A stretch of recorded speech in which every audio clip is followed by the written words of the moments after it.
Well, after a long hike, hiking all through the Pinnacles National Monument, I've actually chosen a very special place. This place is up at the reservoir. Now, Pinnacles gets very little rainfall, so they actually dammed an area up and created this wonderful reservoir, which gives us an opportunity not only to paint these beautiful rocks, but these wonderful, wonderful reflections. So let's go ahead and get started. I'm going to take my cobalt blue and my burnt sienna and squeeze them out of my palette.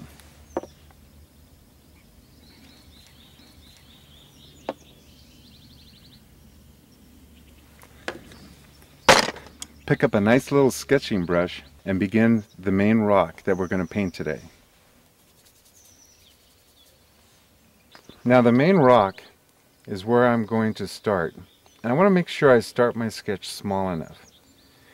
We want to be sure that we can get the reservoir, and if we don't paint our rock small enough, we're not going to be able to get a nice reflection.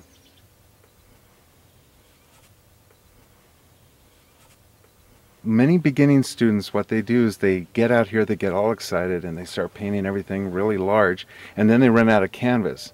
So what I suggest to do is to actually shrink the sketch down. You can always build out to the edges and make the composition more interesting. But if you don't shrink it down at the beginning, you are not going to be able to get the entire scene on your canvas.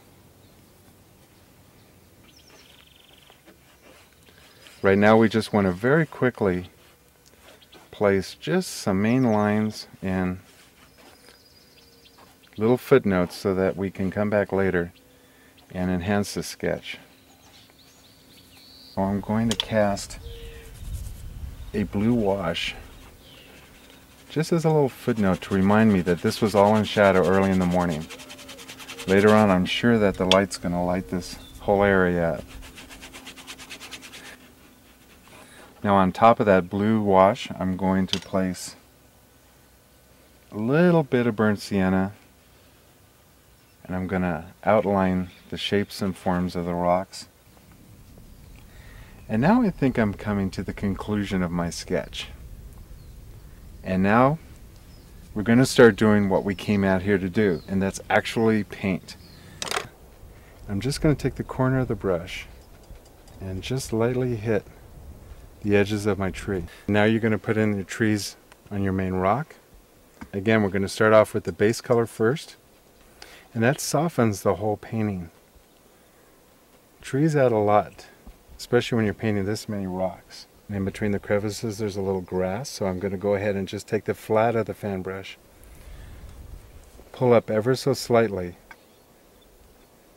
along the edge of the rocks. And right up in the middle of the rocks, there's bushes that go in.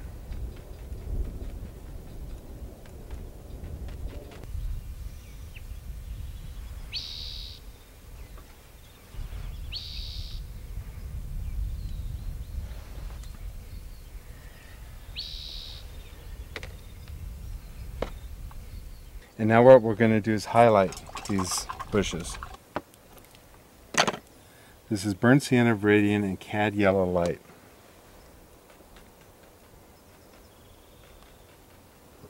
And by introducing a little bit of white, we can get a much brighter highlight. Really feels like the light's hitting that area.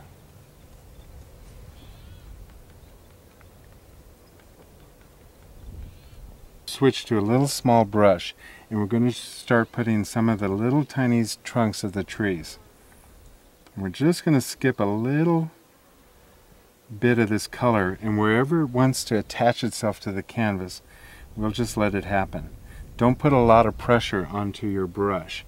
Notice I'm holding the brush very lightly like this, and just let the brush just skip wherever it wants to.